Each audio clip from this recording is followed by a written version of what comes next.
ஒஸ்டான life நான் வாழ்ந்தாலும் எதிரியின் கைக்கு நான் சிக்கல. ரிச்சான லைஃப் நான் வாழ்ந்தாலும் கர்த்தர ஒருபோதும் மறக்கல. ஒஸ்டான லைஃப் நான் வாழ்ந்தாலும் எதிரியின் கைக்கு நான் சிக்கல.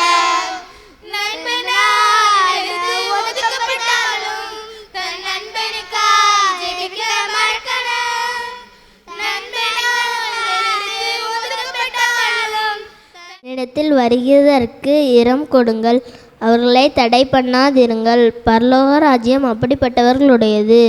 இந்த பாலர் ஞாயிறு ஆராதனைக்கு வந்திருக்கிற உங்கள் அனைவரையும் ஞாயிறு பாடசாலை சார்பாக அன்போடு வரவேற்கிறோம்.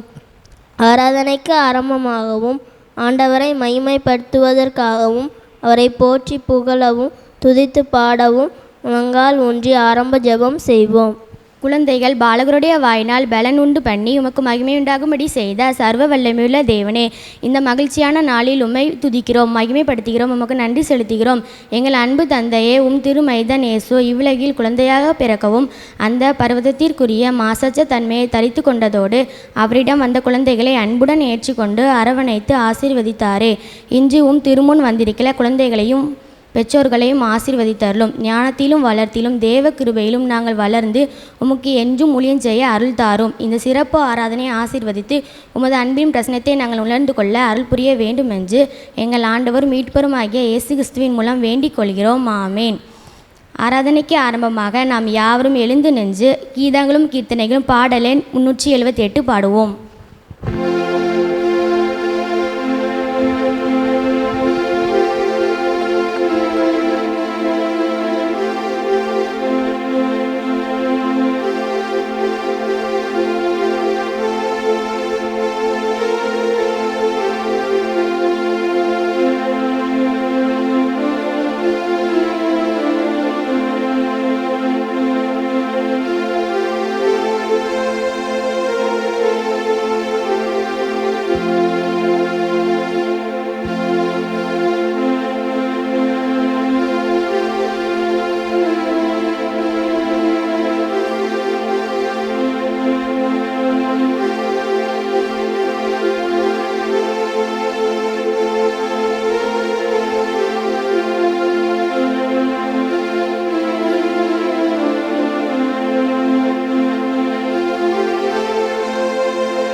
கண்மலை போற்றி ஆர்ப்பரிங்கள். ஞானமெல்லாம் ஆண்டவரிடமிருந்து வருகிறது, அது என்றும் அவரோடு இருக்கிறது. ஆண்டவரிடம் அச்சம் கொள்வதே ஞானத்தின் தொடக்கம். ஆண்டவரை கொள்ளும் அச்சமே ஞானத்தின் மணிமகுடம். குழந்தைகளை ஆண்டவருக்கு பணிபுரிய நீங்கள் முன் வந்து சோதனைகளை எடுத்துக்கொள்ள உறுதியோடும் அஞ்சா நெஞ்சத்தோடும் விசுவாசத்தில் முன் சென்றுள்ளார்கள். ஆண்டவரை உறுதியாய் பிடித்துக் கொள்ளுங்கள், அவரை விட்டு செல்லாதீர்கள். உங்கள் வாழ்க்கையில் ஆண்டவரின் வழி நடத்தலை பெற்றுக்கொள்வீர்கள். ஜெபம் பண்ணவும்.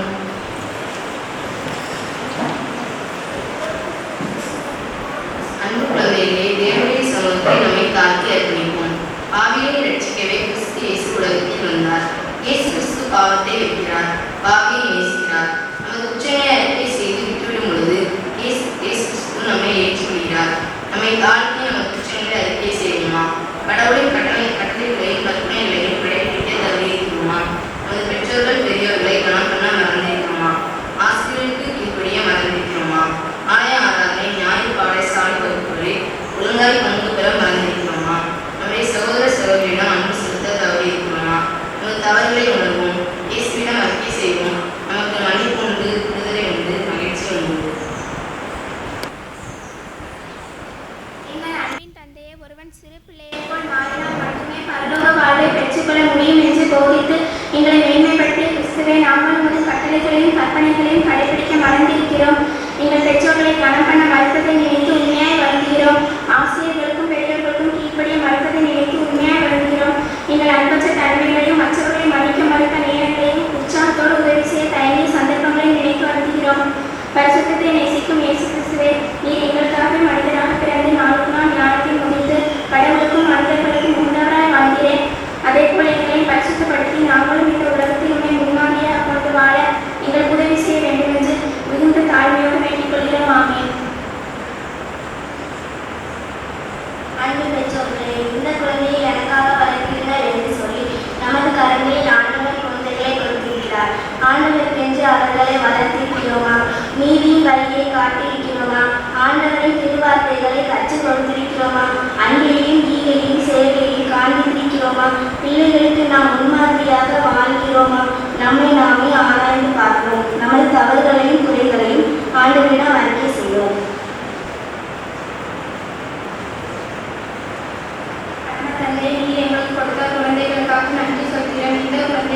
கொள்ளும். நீதிமானை வதைக்கிறவர்கள் குற்றவாளிகள் அவர்கள்.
வாசிக்க முடியாத குறிக்கப்பட்ட முதலாம் வேத பாடம் யாத்ராகமம் 2ஆம் அதிகாரம் 1 முதல் 10ஆம் வசனம் வரை.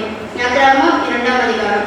லேவியின் குடும்பத்தாரில் ஒருவன் லேவியின் குமாரத்திகளில் ஒருத்தியை விவாகம் பண்ணினான். அந்த ஸ்திரீ கர்ப்பவதியாகி ஒரு ஆண் பிள்ளையை பெற்று அது அழகுள்ளது என்று கண்டு அதை 3 மாதம் முடித்து வைத்தாள். அவள் அதை அப்புறம் முடித்து வைக்க கூடாமல் ஒரு நாணற்கட்சி எடுத்து அதுக்கு பிசினும் கீழும் பூசி அதிலே பிள்ளையை வளர்த்தி நதியோரமாய் நாணலுக்குள்ளே வைத்தாள். அதற்கு என்ன சம்பவிக்கும் என்பதை அறியும்படி அதன் தமக்கை தூரத்தில் நின்று கொண்டிருந்தாள். அப்பொழுது பார்வோனுடைய குமாரத்தி நதியில் ஸ்நானம் பண்ண வந்தாள். அவளுடைய தாதிகள் நதியோரத்தில் உலாவினார்கள். அவள் நாணலுக்குள்ளே இருக்கிற பெட்டியை கண்டு தன் தாதியை அனுப்பி அதை கொண்டு வரும்படி செய்தாள். அதை திறந்த போது பிள்ளையை கண்டாள். பிள்ளை அழுதது. அவள் அதன் மேல் இறக்கமுச்சு, இது எதிரே பிள்ளைகளில் ஒன்று என்றாள். அப்பொழுது அதன் தமக்கை பார்வோனின் குமாரத்தியை நோக்கி, உமக்கு இந்த பிள்ளையை வளர்க்கும்படி எபிரேய ஸ்திரீகளில் பால் கொடுக்கிற ஒருத்தியை நாட்டிலே உம்மிடத்தில் அழைத்து கொண்டு வரட்டுமா என்றாள். அதற்கு பார்வோனுடைய குமாரத்தி, அழைத்து கொண்டு வா என்றாள். இந்த பெண் போய் பிள்ளையின் தாயை அழைத்து கொண்டு வந்தாள். பார்வோனுடைய குமாரத்தி அவர்களை நோக்கி, நீ இந்த பிள்ளையை எடுத்துக்கொண்டு போய் அதை எனக்கு வளர்த்திடு, நான் உனக்கு சம்பளம் கொடுக்கிறேன் என்றாள். அந்த ஸ்திரீ பிள்ளையை எடுத்துக்கொண்டு போய் அதை வளர்த்தாள். பிள்ளை பெரிதானது. அவள் அதை பார்வோனுடைய குமாரத்தின் இடத்தில் கொண்டு போய் விட்டாள். அவளுக்கு அவன் குமாரனானான். அவள் அவனை ஜனத்தினரை எடுத்தேன் என்று சொல்லி அவனுக்கு மோசே என்று பெயரிட்டாள். வாசிக்கும்படியாக குறிப்பிட்ட முதலாம் வேத பாடம் வாசித்தாள். சிறுவர்கள் ஒரு சிறப்பு பாடல் ஒன்றை பாடுவது. பாம் பாம் பாம் ஏ பாம் பாம் மினி பஸ் எங்க வண்டிங்க அம்சமாக போகுது எங்க வண்டிங்க மினி பஸ் எங்க வண்டிங்க அம்சமாக போகுது எங்க வண்டிங்க வெற்றி என்ற ஊருக்கு நாங்க போறோமே ஜாலியாக கோலியாக ஜோரா போறோமே வெற்றி என்ற ஊருக்கு நாங்க போறோமே ஜாலியாக கோலியாக ஜோரா போறோமே மினி பஸ் எங்க வண்டிங்க அம்சமாக போகுது எங்க வண்டிங்க மினி பஸ் எங்க வண்டிங்க அம்சமாக போகுது எங்க வண்டிங்க அன்பென்னோ டிக்கெட்டு தான் ரொம்ப முக்கியம் அந்த ரேஸ் அதுவே கிடைக்கும் அன்பென்னோ டிக்கெட்டு தான் ரொம்ப முக்கியம் அந்த ரேஸ் அதுவே கிடைக்கும் இருபையாக சத்தியத்தால் கிறிஸ்துவே வந்தார் ரெட்டிப்பான நன்மை நன்றி கூடவே இருந்தார் இருபையாக சத்தியத்தால் கிறிஸ்துவே வந்தார் ரெட்டிப்பான நன்மை நன்றி கூடவே இருந்தார் மினி பஸ் எங்க வண்டிங்க அம்சமாக போகுது எங்க வண்டிங்க மினி பஸ் எங்க வண்டிங்க அம்சமாக போகுது எங்க வண்டிங்க பாம் பாம் ஏகே பாம் பாம் பாம் பாம் ஏகே பாம் பாம். வாசிக்கும்படியாக தெரிந்து கொள்ளப்பட்ட 2ஆம் வேத பாடம் கொலோசியர் 3ஆம் அதிகாரம் 12ஆம் வசனம் முதல் 17ஆம் வசனம் வரை. கொலோசியர் 3ஆம் அதிகாரம் 12ஆம் வசனம் வரை. ஆகையால் நீங்கள் தேவனால் தெரிந்து கொள்ளப்பட்ட பரிசுத்தரும் பெரியதுமான துக்கமான இரக்கத்தையும் தயவையும் மனத்தாழ்மையும் சாந்தத்தையும் நீடிய பொறுமையையும் தரித்து கொண்டு ஒருவரை ஒருவர் தாங்கி ஒருவர் பேரில் ஒருவருக்கு குறைபாடு உண்டானால் கிறிஸ்து உங்களுக்கு மனிதர் போல ஒருவருக்கு ஒருவர் மனிதர்கள் இவை எல்லாவற்றின் மேலும் பூரண சர்வத்தின் கட்டாக அன்பை தரித்துக் கொள்ளுங்கள். தேவ சமாதானம் உங்கள் இதயங்களில் ஆளப்படுவது இதென்று நீங்கள் ஒரே சரீரமாக அழைக்கப்பட்டீர்கள். நன்றிகள் உள்ளவர்களாக நீங்கள் கிறிஸ்துவின் வசனம் உங்களுக்கு சகல ஞானத்தோடும் பரிபூரணமாக வாசமாயிருப்பதாக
வருத்தம் உலகத்துக்கு ஐயோ. இடரல்கள் வருவது அவசியம். ஆனாலும் எந்த மனுஷனால் இடரல் வருகிறதோ அவனுக்கு ஐயோ. உன் கையாவது உன் காலாவது உனக்கு இடரல் உண்டாக்கினால் அதை தரித்து எரிந்து போடு. நீ 2 கையுடையவனாய் அல்லது 2 காலுடையவனாய் நித்திய அக்னியிலே தள்ளப்படுவதை பார்க்கிலும் சப்பானியாய் அல்லது பூனனாய் நித்திய ஜீவனுக்குள் பிரவேசிப்பது உனக்கு நலமாயிருக்கும். உன் கண் உனக்கு இடரல் உண்டாக்கினால் அதை பிடுங்கி எரிந்து போடு. 2 கண்ணுடையவனாய் எரிநரகத்தில் தள்ளப்படுவதை பார்க்கிலும் ஒற்றை கண்ணனாய் ஜீவனுக்குள் பிரவேசிப்பது உனக்கு நலமாயிருக்கும். இந்த சிறியரில் ஒருவனையும் அற்பமாய் எண்ணாதபடிக்கு எச்சரிக்கையாய் இருங்கள். அவர்களுக்குரிய தேவதூதர்கள் பரலோகத்தில் என் பரமபிதாவின் சமூகத்தை எப்பொழுதும் தரிசிக்கிறார்கள் என்று உங்களுக்கு சொல்கிறேன். வாசிப்புடையாக தெரிந்து கொள்ளப்பட்ட 3ஆம் வேறுபாடம் வாசிக்கிறார். ஜெபம் பண்ணப்படுவோம். கர்த்தரின் சமூகத்திலே நமக்கு ஸ்தோத்திரங்களை ஏறெடுப்போமாக. ஒவ்வொரு ஸ்தோத்திரத்திற்கு பிறகு தேவனுக்கு துதி உண்டாவதாக என்று சொல்லப்படுவோம். அனைத்து உலக சிறுவர் சிறுமியர் மத்தியில் நடைபெறுகின்ற ஊழியர்களுக்காகவும் பணியாற்றுகின்ற ஸ்தாபனங்களுக்காகவும் தொண்டு நிறுவனங்களுக்காகவும் அதில் பணியாற்றுகின்ற ஊழியர்களுக்காகவும் கர்த்தரை துதிப்போமாக. தேவனை நமது திருமண நிலையத்தின் கல்வி நிலையங்களுக்காகவும் கருணை இல்லங்களுக்காகவும் அதில் படிக்கிற மாணவ மாணவிகளுக்காகவும் பணியாற்றுகின்ற ஆசிரியர்களுக்காகவும் கர்த்தரை துதிப்போமாக. நமது பாலியல் சங்கத்தின் மூலம் நடைபெறும் பத்திரிகை ஊழியங்களுக்காகவும் பாலர் மனமகிழ்ச்சி பண்டிகை ஊழியங்களுக்காகவும் குற்றால முகாம் நன்மைகள் சிறுவர் முகாம் கிறிஸ்துமஸ் கால ஏழை குழந்தைகளுக்கு உதவுதல் தாளந்து போட்டிகள் போன்ற ஊழியங்களுக்காகவும் ஒளி நாடக ஊழியம் வேதாகம கழக ஊழியங்களுக்காகவும் மும்பை சென்னை ஈரோடு ஆகிய வெளியிடங்களில் நடைபெறும் ஊழியங்களுக்காகவும் ஊழியர்களுக்காகவும் கர்த்தரை துதிப்போமாக. உலகம் முழுவதிலும் கொரோனா என்கிற கொள்ளை நோய் அச்சுறுத்தி வருகிற இந்த நாட்களில் கர்த்தராகிய தேவன் சிறுவர்களாகிய எங்களோடு இருந்து எங்களை பாதுகாத்து நல்ல சுகம் பல ஜீவன் ஆரோக்கியம் தந்து வழிநடத்தி வந்த கிருபைகளுக்காக கர்த்தரை துதிப்போமாக. தேவனே எங்களுக்கு துதி உண்டாக. சிறுவர் சிறுமியரும் இயேசு கிறிஸ்துவை தங்களது சொந்த இரட்சகராக ஏற்றுக்கொண்டு அவர் இவ்வுலகில் வாழ்ந்தது போல ஞானத்திலும் பலத்திலும் தேவனுடைய கிருபையிலும் மனுஷர் தயவிலும் வளர்ந்து பெருக கர்த்தரை நோக்கி இருப்போமாக. கர்த்தாவே எங்கள் ஜெபத்தை கேட்டருளும்.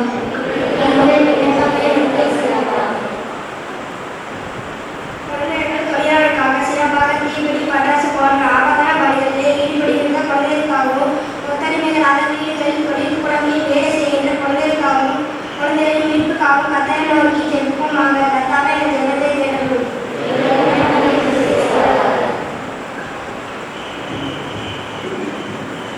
இளம் உலகத்திலே குற்ற செயலில் ஈடுபட்டு சிறுவர் சிறுசாலையில் இருக்கும் குழந்தைகளின் விடுதலைக்காக உடல் ஊனமுற்ற குழந்தைகளுக்காக அவர்களின் மறு வாழ்வுக்காக கட்டளை நடி ஜெயிப்போமாக. கர்த்தாவே எங்கள் ஜெபத்தை கேட்டோம். பெண் குழந்தைகளுக்காகவும் விசேஷமாக வன்முறைகளில் பாதிக்கப்பட்ட குழந்தைகளுக்காகவும் அவர்களுக்கு மறுவாழ்வு கொடுக்கிற ஸ்தாபனங்களுக்காகவும் கர்த்தரை நோக்கி ஜெபிப்போமாக. கர்த்தாவே எங்கள் ஜெபத்தை கேட்டருளும். எல்லா குழந்தைகளும் போதுமான அடிப்படை கல்வி கிடைக்கவும் குறிப்பாக மாற்றுத்திறனாளிகளுக்கு வழங்கப்படும் கல்வி சேவை வளரவும் கல்விக்கான தேவைகளை சந்திக்கப்படவும் கர்த்தருக்கு ஜெபிப்போமாக. கர்த்தாவே எங்கள் ஜெபத்தை கேட்டருளும்.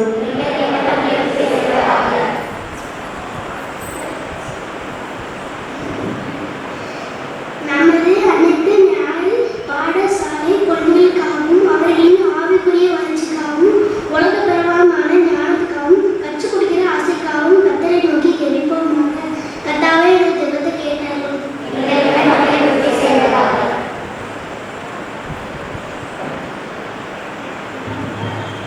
எங்களை அதிகமாக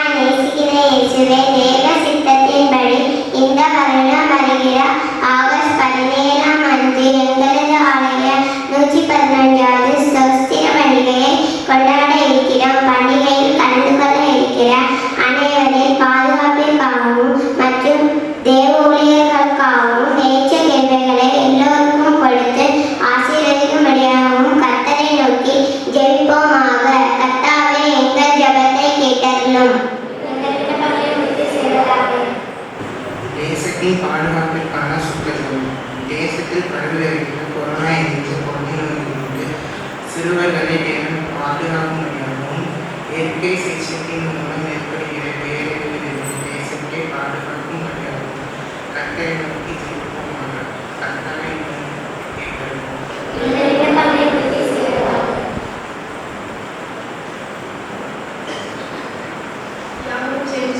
சிறுபிள்ளைகளை நேசிக்கிறவரும் அன்போடு ஏற்றுக்கொள்கிறவரும் ஆசிரியர்களும் இயேசு கிறிஸ்துவே, நாங்கள் இந்த வேலையில் ஏறெடுத்த துதியையும் விண்ணப்பங்களையும் தைரியமாக ஏற்று எங்களை ஆசீர்வதிக்க வேண்டும் என்று நாங்கள் வேண்டிக்கொள்கிறோம். ஆமென்.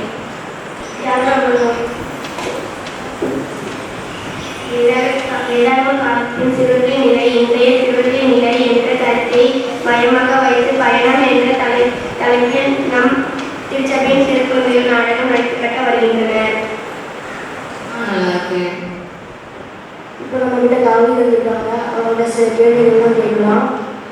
கவிதை நீங்கள் சாம்பல் டிவி பேசுகிற அபிஷேகம் பண்ணப்பட்டதை பற்றி சொல்லுங்க. சாம்பல் என்னை பார்க்கும்போது நான் சின்ன பையன் தான். ஆனால் ஏசப்பா என் உருவத்தை பார்க்கல, என் இதயத்தை பார்த்தாங்க.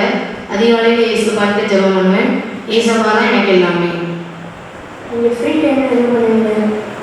நான் ஃப்ரீ டைமில் சிரமங்கள் எடுத்து இசை மீட்டி ஆண்டவருடைய நாமத்தை மகிமைப்படுத்துவேன், பாடல்கள் பாடுவேன். நீங்கள் சின்ன வயசில் சந்தோஷமாக இருந்தீங்களா? என் தகப்பனால் ஒதுக்கப்பட்டு தான் இருந்தேன். எங்களை அன்பு செலுத்த யாருமே இல்லை. எனக்கு ஒரு கஷ்டம் இருந்தால் அதையும் ஏசப்பாய்க்கு சொல்லி ஜெபம் பண்ணுவேன். ஏசப்பா எனக்கு பலன் தருவாங்க. நீங்கள் கோலியாத்தை எப்படி ஜெயிச்சிங்க? கோலியாத் ஆண்டவருடைய நாமத்தை தூஷித்து பேசினா எப்படி பார்த்துட்டு சும்மா இருக்க முடியும்? நாம ஏசப்பா பிள்ளைங்க, அவருக்காக பக்தி வரன்னு காட்டணும் தானே. அவரோட பலத்தோட பெரிய கோலியாத்தை எதிர்த்தேன். வெற்றி கிடைச்சிட்டு தேவனுக்கே மகிமை. நீங்களும் சாம்பல் போல எஸ்பனை ஜெயிச்சு நீங்களும் ஆசீர்வாதத்தை பெற்றுக்கொள்ளுங்க. கத்தருக்கு பயப்படும் பயம் இருந்து தேவ பயம் இருந்து இக்கால சிறு பிள்ளைகள் எப்படி இருந்தார்கள் என்று பாருங்கள். ரொம்ப பசிக்குதுமா, சாப்பிட ஏதாவது தாங்க. ஃபர்ஸ்ட் நீ போய் பைபிள் வாசித்து ப்ரேயர் பண்ணிட்டு வா, அப்புறம் தரேன். என்னம்மா நீங்கள் எப்போ பாரு பைபிள் வாசி ஜோம்னு சொல்றீங்க, அதான் நேற்று வாசிப்பாங்க. நேற்று சாப்பிட்டோம், நீ சாப்பிடாம இருக்க முடியுமா? நேரமே போக மாட்டேங்குதுல, என்ன பண்ணலாம்? நேரம் போகணும்னா 2 பேரும் முழங்கால் போட்டு தேசத்துக்காக ஊழியக்காரங்களுக்காக ஜோமனுங்க. இந்த அம்மா இப்படி தான் எப்போ பாரு அட்வைஸ் பண்ணிட்டே இருப்பாங்க. நாங்கக்கா உங்களுக்கு ஒரு ஃபோன், எனக்கு ஒரு நான் கேம் விளாடும். நான் என் ஃப்ரெண்டு கூட பேசுகிறேன். மொபைல் கால் பேசுறதுக்கு மட்டும்தான் யூஸ் பண்ணணும். மற்றதுக்காக யூஸ் பண்ணிங்கன்னா அது உங்கள் ஹெல்த்தை தான் அஃபெக்ட் பண்ணும். ஏதாவது சொல்லிட்டே இருக்கீங்க, அப்போ நாங்கள் டிவி பார்ப்போம். டிவியில் ஏதாவது கிறிஸ்டியன் ப்ரோக்ராமாக பாருங்க, அது உங்கள் ஆவிக்குரிய வாழ்க்கைக்காச்சும் பிரயோஜனமாக இருக்கும். நாங்கள் டிவி பார்ப்போம், ஆனால் எங்களுக்கு பிடிச்ச சினிமாலாம் பார்ப்போம். உங்களுக்கு கிறிஸ்டின் ப்ரோக்ராம் பார்க்க மாட்டோம். ஏமா அப்படி கீழ்ப்படியாமல் இருக்கீங்க? கீழ்ப்படுத்தாதானே உங்களுக்கு ஆசீர்வாதம். இதுதான் இன்றைய சிறுவர்களின் நிலை. தாவீதின் வாழ்க்கை ஜெயமாக இருக்க காரணம், தாவீது தினமும் கர்த்தரை தேடினான். வேத வாசிப்பு ஜெபம் கண்டிப்பாக சிறுவர்கள் வாழ்வில் இருக்க வேண்டும். தாவீது கோலியாத்தை ஜெயிக்க ஜெபம் தான் காரணம். தேவபலத்தோடு ஜெபித்து கோலியாத்தை வென்றான். நேரம் கிடைக்கும் போதெல்லாம் தேவநாம மகிமைக்கென்று செயல்பட்டான். நம்முடைய சிறு பிள்ளைகள் நேரம் கிடைக்கும் போது என்ன செய்கிறார்கள்? ஜெபம், வேதம் வாசிப்பு அவர்கள் வாழ்வில் இருக்கிறதா? நம் பிள்ளைகள் காலை எழுந்தவுடன் முதலில் தேடுவது தேவனின் சமூகத்தையா அல்லது டிவி, மொபைல் போனா? எல்லா சிறுவர்கள் கையிலும் தற்போது எந்நேரமும் மொபைல் போன் தான் இருக்கிறது. சாப்பிடும் போது, இரவு தூங்கும் போது என்று எல்லா நேரங்களிலும் பயன்படுத்துகிறார்கள். கர்த்தரை தேட நேரம் இல்லை. ஆலயம் வரும்போது வேத வசனம் விதைக்கப்படுகிறது. அதன் பிறகு வேத வழிநடத்தல் அவர்கள் வாழ்வில் இல்லை. புதுச்சேரி பால் வியாபாரி மகன் தர்ஷன், வயது 16. ஆன்லைன் கிளாஸ்க்காக பெற்றோர் மொபைல் வாங்கி கொடுத்திருக்காங்க. தர்ஷன் மொபைலில் ஃபயர்பால் கேம் தொடர்ச்சியாக விளையாடி கொண்டே இருந்திருக்கிறான். ஒரு நாள் கேம் விளையாடிட்டு இருக்கும்போது மயங்கி விழுந்து இறந்தே போய்விட்டான். பெற்றோர்கள் புரிந்து கொள்ள வேண்டும், மொபைல் போன் நம் பிள்ளைகள் உயிருக்கே ஆபத்தானது. இன்றைக்கு அநேக பெற்றோர் பிள்ளைங்க சாப்பிட மாட்டேங்காங்க, மொபைல் கேட்டு அழுகிறாங்கன்னு மொபைல் கொடுக்குறீங்க. சின்ன பிள்ளைங்க அப்படியே பழகிட்டாங்கன்னா அவங்களால மாற்ற முடியாது, அடம் பிடிப்பாங்க. தேவ பயம் நம் பிள்ளைகள் வாழ்வில் இருக்க வேண்டும். அவங்க ஆன்லைன் கிளாஸ் தான் அட்டன் பண்ணுறாங்களா, இல்லை கேம்ஸ் விளையாடுறாங்களா, சமூக வலைத்தளங்கள் அதாவது ஃபேஸ்புக், வாட்ஸ்அப், யூடியூப்க்கு அடிபட்டு இருக்காங்களா? பெற்றோர்கள் கவனிக்க வேண்டும். உங்கள் பிள்ளைகளுக்காக நேரம் ஒதுக்கி ஜெபிக்கிறீங்களா? கண்டிப்பாக தினமும் வேதம் வாசிக்க, ஜெபிக்க பிள்ளைகளை வழிநடத்துங்கள். தேவ பயம், ரட்சிப்பு, பரிசுத்தம் நம் பிள்ளைகள் வாழ்வில் இருக்க வேண்டும். சிறுவர்கள் தான் தேசத்தின் எதிர்கால தூண்கள். சிறு பிள்ளைகளை தேவ பயத்தோடு சரியான வழியில் வளர்ப்போம். நம் பயணம் உலகத்தை நோக்கி இருக்கிறதா, கர்த்தரை நோக்கி பயணம் செய்வோமா? நம் பிள்ளைகளின் பயணம் நித்திய ஜீவனை நோக்கி இருக்கட்டும். கர்த்தர் தாமே உங்கள் அனைவரையும் ஆசீர்வதிப்பார்கள். நாட்களை பிள்ளைகள் இன்னும் உற்சாகமடையும். கற்றுடைய கிருபையினாலே நல்ல கிருபைகள் பெற்று பலப்பட்ட பிள்ளைகளாய் காணப்படும். தொடர்ந்து நாம் பிள்ளைகளுக்காக ஜெபிப்போம். விசேஷமாக ஓய்வு நாள் பாடசாலைக்காக டீச்சர்ஸ் நல்லபடியாக நாம் ஜெபிக்க வேண்டும். அவர்களுக்கு வேண்டிய கிருபைகளும் ஆண்டு கொடுக்க நல்ல வரவு வல்லமைகளை கொடுத்து இதிலிருந்து இந்த ஓய்வு நாள் பாடசாலையை கலந்து கொண்ட அத்தனை பிள்ளைகளையும் கர்த்தர் ஏற்ற நாட்களே அபரிதமாய் ஆசீர்வதிக்க வேண்டும். அவர்களை படிக்கும் காரியமாக இருக்கலாம், வேலைக்குரிய காரியமாக இருக்கலாம், அல்லது ஊழியமாக கூட இருக்கலாம். வரும் நாட்களிலே பிள்ளைகள் சார்ஜ் சொல்ல வேண்டும். இப்படி நான் சண்டே கிளாஸில் பங்கு பெற்றபடினால், எனக்கு இப்படி ஒரு ஆசிரியர் எனக்கு எல்லாம் கற்றுக் கொடுத்தபடினால் வேறு மூலமாக சில காரியங்களால் அறிந்து கொண்டேன். இன்றைக்கு இந்த நிலைமைக்கு வந்திருப்பது கர்த்தருடைய ஈவு. விசேஷமாக இந்த மருத்துவ பிரச்சனையிலே கற்றுக்கொண்ட ஓய்வு நாள் பாடசாலை கற்றுக்கொண்ட காரியம் என்று சொல்லுகிறவர்களுக்கு ஆண்டு விஷயமாக பெரிய காரணம் செய்வதை தொடர்ந்து நாம் செபிப்போம். ஆண்டு மகிமையான காரணம் செய்வாராக. ஹல்லேலூயா. ஆண்டவரும் இரட்சகருமாகிய இயேசு கிறிஸ்துவின் ஈடுநிலை நாமத்தினாலே உங்களை யாவரையும் பாலிய சங்கத்தின் மூலமாக வாழ்த்துதலை மிக்க மகிழ்ச்சி அடைகின்றேன். நல்ல வாய்ப்பை கொடுத்த இறைவனுக்கு முதலாவது நான் நன்றி சொல்லுகின்றேன். மற்றும் நம்முடைய செய்கிற அருமையான போதகர் ஐயா அவர்களுக்கும், நம்முடைய சபை ஊழியர், நம்முடைய திருச்சபையின் மக்கள், சிறியோர் பெரியோர் யாவருக்கும் என்னுடைய அன்பான நன்றியை தெரிவித்துக் கொள்கின்றேன். சந்தோஷமாக இருக்கிறவங்களாம் ஒரு இல்லையா சொல்லுங்களேன். வாழ்க்கையில் கவலையே இல்லைன்னு சொல்கிறவங்க ஒரு இல்லையா சொல்லுங்க பார்ப்போம். சத்தமே இல்லை. எல்லாரும் கவலையோடு வந்திருக்கீங்களா இன்னைக்கு? சரி, இன்றைக்கு அருமையான சிறுவர்கள் ஞாயிறு. உண்மையிலே ரொம்ப சந்தோஷமான ஞாயிறு. கள்ள கபடம் இல்லாத சிறுவர்கள் இன்றைக்கு நம்முடைய பிள்ளைகள் நம்முடைய மத்தியில் ஆராதனை இடத்துல ரொம்ப ரொம்ப சந்தோஷமாக இருக்குது. நிறைய இடங்களில் சிறுவர்களுக்குன்னே ஆராதனைகளை வைச்சிருக்கிறாங்க. மாதத்தில் ஒரு நாள் என்ன ஞாயிறு சிறுவர்கள் நடத்தணும். எனக்கு அது ரொம்ப பிடிக்கும். ஏன் அப்படி சொன்னால், சிறுவர்கள் நாளைய இன்றைக்கு இருக்கிற பெரியவருடைய அவருடைய வாழ்க்கைகள் முடிந்து போகும்போது அந்த தலைமுறைகளை என்ன செய்யணும், உருவாக்கி விடணும். அது நிறைய திருச்சபைகள் செய்கிறது, நம்முடைய திருச்சபைகள் செய்கிறது என்று சொல்லி நான் நம்புகின்றேன். சரி, இன்றைக்கு இவ்வளோ தூரம் ப்ரோக்ராம் பண்ணாங்க. ரொம்ப நல்லா இருந்ததா நல்லா இல்லையா? நல்லா இருந்ததா? இது காரணம் யாரு? யாரு? ஆசிரியர். ஒரு பலத்தை கரம் கொடுக்கலாமா? நல்லா கை கொடுங்க, கை தட்டுங்க. ஏன் அப்படி சொன்னால், இன்னைக்கு தான் ஸ்கூலு இல்லை அப்படிங்கும்போது தான் பெற்றோர்களுக்கு என்ன செய்யுது, ஆசிரியர்களுடைய அருமைகள் தெரியுது. இன்னைக்கு ஸ்கூல் இருந்திருந்தால் என் பிள்ளைகள் கரெக்டாக காலையில் 8 மணிக்கு என்ன செய்யும், ஸ்கூலுக்கு போவோம், முடித்து வீட்டுக்கு வரும், நமக்கும் நேரம் இருக்கும் அப்படின்னு சொல்லி எல்லா பெற்றோர்களும் இன்னைக்கு யோசிக்க ஆரம்பிச்சிட்டாங்க. உண்மையான ஒரு காரியம்தான். ஆனால் இந்த ஞாயிறு கூடுகையில் பிள்ளைகளுக்கு நல்ல வழியை கற்றுக் கொடுக்கறதுல நம்மளோட ஞாயிறு பள்ளி ஆசிரியர்கள் மிகவும் பங்கு வகித்தவர்கள். அநேக காரியங்களை பிள்ளைகளுக்காக ஒரு வாரத்தில் என்ன செய்கிறாங்க, தன் ஜெபத்தின் மூலமாக பல காரியங்கள் என்ன செய்கிறாங்க, கர்த்தர்கிட்ட சொல்லி இந்த வாரத்தில் நாங்கள் என்ன நடத்தணும், பிள்ளைகளுக்கு என்ன கற்றுக் கொடுக்கணும் என்று சொல்லி அழகாக என்ன செய்ய கைட் பண்ணுறாங்க. கர்த்தருடைய ஞானம் அவங்களுக்குள்ள என்ன செய்து கொடுக்கப்பட்டிருக்கிறது. அதற்காக நான் வாழ்த்துகிறேன். மற்றும் என்ன அப்படின்னு சொன்னால், இனி தொடர்ந்து என்ன செய்யுங்க, இந்த சிறு பிள்ளைகளை என்ன செய்யுங்க வளர்ப்பதற்காக நிறைய என்ன செய்யுங்க உற்சாகப்படுத்துங்க. ஞாயிறு கொடுகை ஆசிரியர்களை நீங்கள் உற்சாகப்படுத்துங்க. கர்த்தர் நிச்சயம் நம்மளை என்ன செய்வார், நம்முடைய சந்ததிகளை நாளைய தலைமுறைகளை என்ன செய்வார், ஒரு எழுப்புதலுக்குள்ளாக கட்டாயம் எழுப்புவார் என்று சொல்லி நான் விசுவாசிக்கின்றேன். ஒரு சில காரியங்களை மாத்திரம் நான் சொல்லிக்கொண்டு நான் செய்திக்குள்ளாக கடன் செல்கின்றேன். இந்த ஊழியர்களை குறித்து நன்றாகவே உங்களுக்கு தெரியும். ஏற்கனவே நம்முடைய ஜெப குறிப்பில் அதிகமாக பிள்ளைகள் சொன்னாங்க. குற்றால முகாம், நல்மைப்பர் சிறுவர் முகாம், இப்படிப்பட்ட முகாம்கள்லாம் என்ன செய்யுது, இந்த பாலியல் சங்கத்தின் மூலமாக நடத்தப்படுகிறது.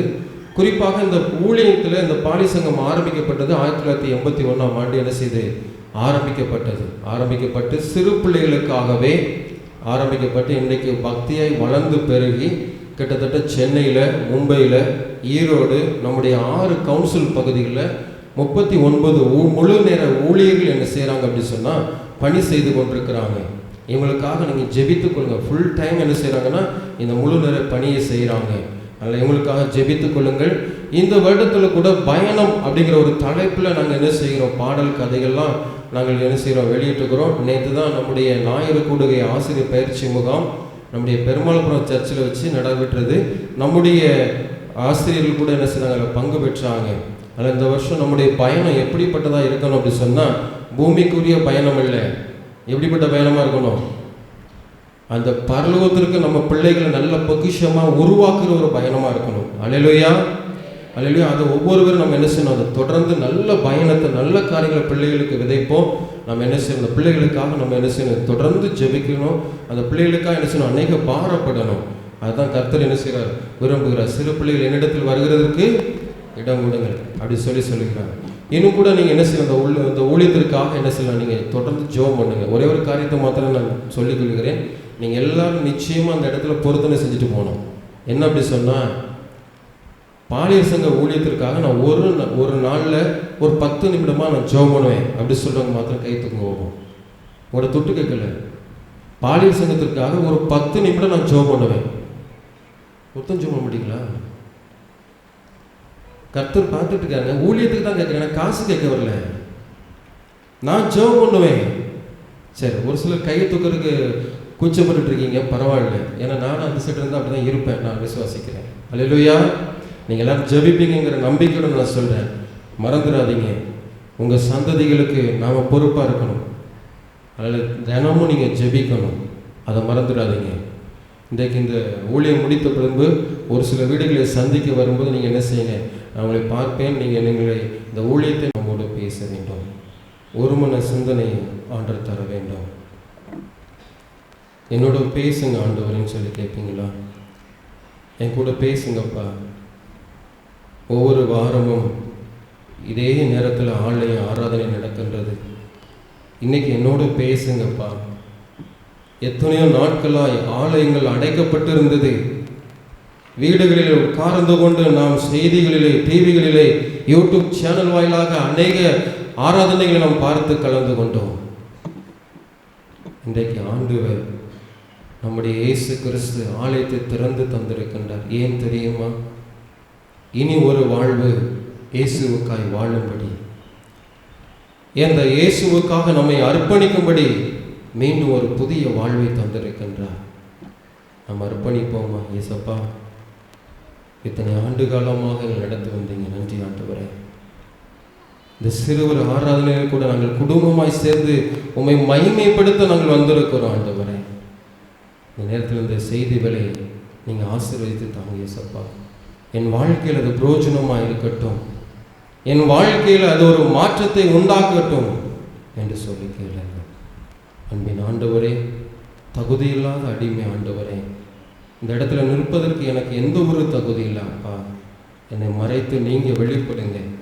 என் ஜனம் சுவாமி, என் குடும்பம் சுவாமி, என் தாய், என் தகப்பன், என் சகோதரி, என் சகோதரன், என் குடும்பமாய் சேர்ந்து நாங்கள் இந்த இடத்துல வந்து நிற்கிறோம் சுவாமி. அடியை மறைத்து நீர் பேச வேண்டிய உங்களுடைய வார்த்தைகளினால் வெளிப்படுத்தும்படி செபிக்கிறோம். அன்பான இயேசு கிறிஸ்துவின் நாமத்தில் செபிக்கிறோம் நல்ல பிதாவே, ஆமென். அல்லேலூயா, அல்லேலூயா. ஒரே ஒரு கேள்வி மாத்திரம் நான் கேட்டுவிட்டு அடுத்த எல்லா செய்திகளாக போகலாம் என்று சொல்லி நினைக்கின்றேன். இதே இடத்துல இதுக்கு முன்னாடி நான் ஒரு செய்தி கொடுத்துருக்கிறேன், ஞாபகம் இருக்கா? யாருக்கா ஞாபகம் இருக்கா? இதே இடத்துல இதே மாதிரி ஒரு நாள் நான் செய்தி கொடுத்துருக்கிறேன், ஞாபகம் இருக்குதா?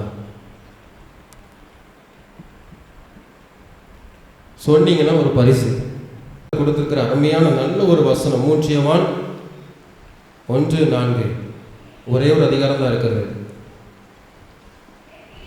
என் பிள்ளைகள் சத்தியத்திலே நடக்கிறார்கள் என்று நான் கேள்விப்படுகிற சந்தோஷத்திலும் அதிகமான சந்தோஷம் எனக்கு இல்லை. அருமையான ஒரு வார்த்தை. என் பிள்ளைகள் சத்தியத்திலே நடக்கிறார்கள் என்று நான் கேள்விப்படுகிற சந்தோஷத்திலும் அதிகமான சந்தோஷம் எனக்கு இல்லை. உங்க பிள்ளைகளை குறித்து பலர் உங்ககிட்ட வந்து புகழ்ந்து பேசும்போது என் பிள்ளை அப்படி சொல்லி ஒரு பெருமை நமக்கு என்ன செய்யும், வரும். உண்மையிலே ஒரு சந்தோஷம் தான். என் பிள்ளை சாதிச்சிட்டான், நல்லா படிக்கிறான். ஒரு ஆசிரியர் ஃபோன் பண்ணி சொல்றாங்கன்னு வச்சுக்கோங்களேன், ஐயா உங்க பிள்ளை கிளாஸ்ல நல்லா படிக்கிறான் அப்படி சொன்னா நமக்கு பெருமையா இருக்குமா இருக்காதா? ரொம்ப பெருமையா இருக்கும். அதே பிள்ளையை குறித்து ஒரு கம்ப்ளைண்ட் பண்ணா நம்ம ஏற்றுக்கொள்வோமா, ஏற்றுக்கொள்ள மாட்டோமா? அதுக்கு மனசு என்ன செய்யாது, தாங்க கொஞ்சம் கஷ்டப்படும்.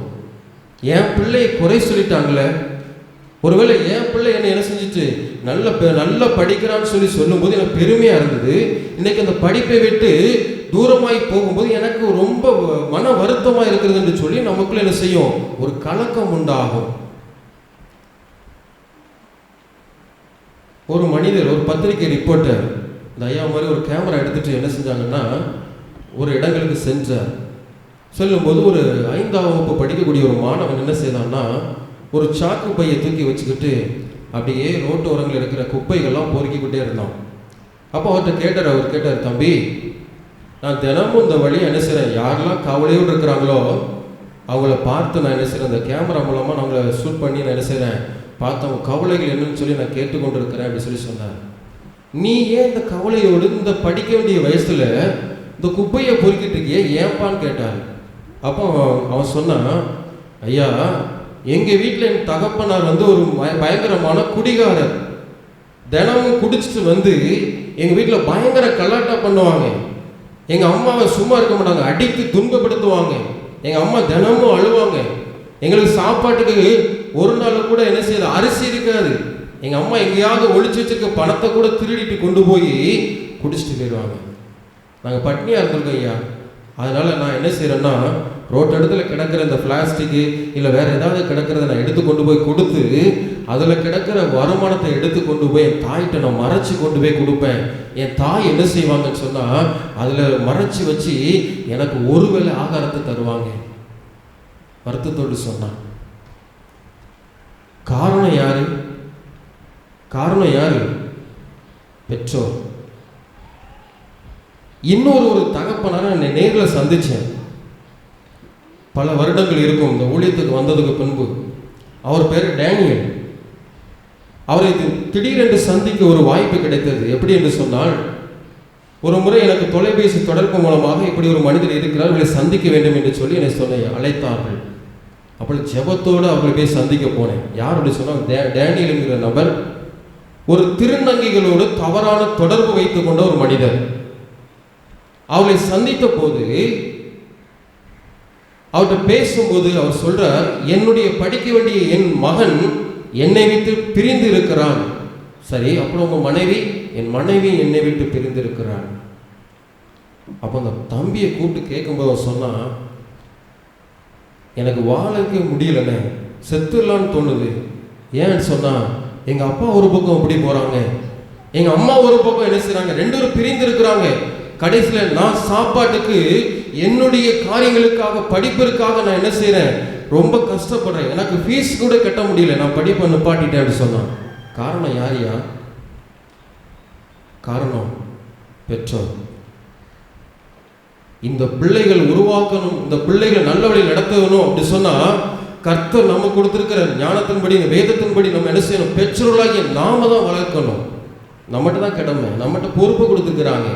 நீனா வளர்ந்துக்கோ, அப்படி கிடையாது, அப்படி கிடையாதுயா.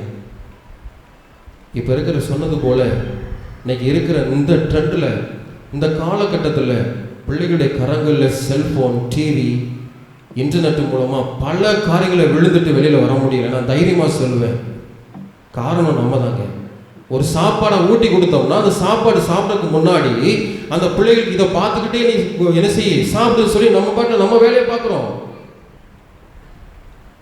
நான் ஒரு வீட்டுக்கு போயிருக்கும்போது அப்போ சொன்னாங்க, அங்கே ஒரு பிள்ளை என்ன செய்யுது, அழகாக கம்ப்யூட்டர் கொடுத்துருக்காங்க, லேப்டாப்பை கொடுத்துருக்காங்க. கையில் லேப்டாப்பை கொடுத்து அந்த பிள்ளை கையில் அது தட்டி விளையாண்டுட்டே இருக்கு. இவங்க என்ன செய்யறாங்க, சமையல் பண்ணுறாங்க. இன்னொருத்தருக்கு ஹஸ்பண்டு, அவருடைய அப்பா என்ன செய்யறாரு, அவர் ஆஃபீஸ் வேலையை பார்க்குறாரு.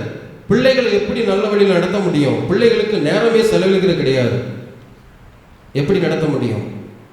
மிகவும் துக்கமான ஒரு காலத்தில், கடைசி காலத்தில் நம்ம என்ன செய்கிறோம், பிள்ளைகளுக்காக என்ன செய்யணும், வாழணும், வாழ்ந்து காட்டணும். இன்னைக்கு அதுதான்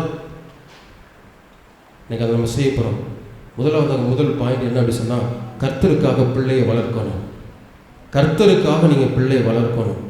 உலகத்துக்கு படிப்புக்காக, கலெக்டருக்காக, தாசில்தாருக்காக வளர்க்கணும் ஆசைப்படாங்க. கர்த்தருக்கு முதல்ல வளங்க, அந்த பிள்ளையை கர்த்தர் என்ன செய்ய கலெக்டர் ஆக்குவார். அல்லேலூயா, அல்லேலூயா.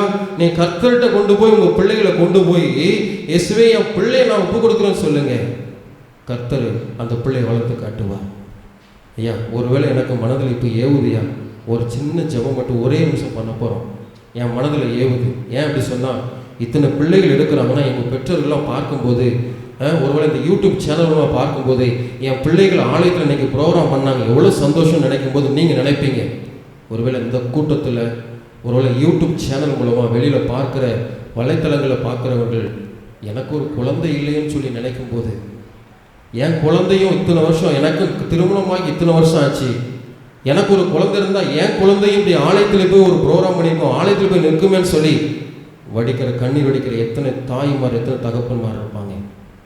ஒரு நிமிடம், ஒரே ஒரு நிமிடம் இங்கே இருக்கிறவங்க யாராவது ஒருவேளை நம்ம திருச்சபையில் குழந்தை இல்லாமல் யாரும் இருக்கிறாங்களா? அவங்கள மனதில் வைத்து கொண்டு நம்ம செபிக்கிறோம். ஒரு முன்னப்பட்டு ஒரே ஒரு நிமிடங்க, ஒரே ஒரு அப்படி தலையில் யாராவது ஒருத்தர் பாரப்பட்டு செவிங்க.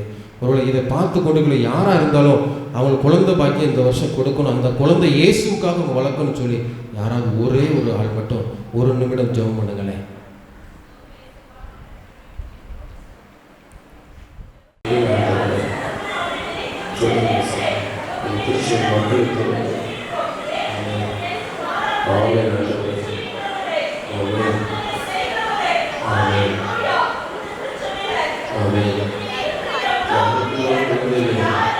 நெஞ்சுக்கு ஒரு அதிசயத்தை செய்யுங்கள்.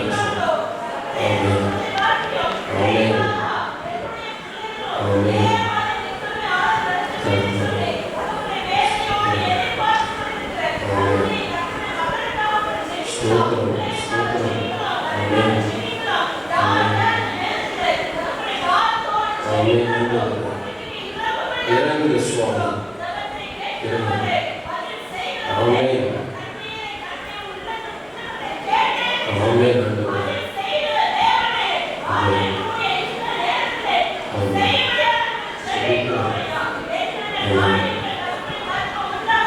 ஆமென்.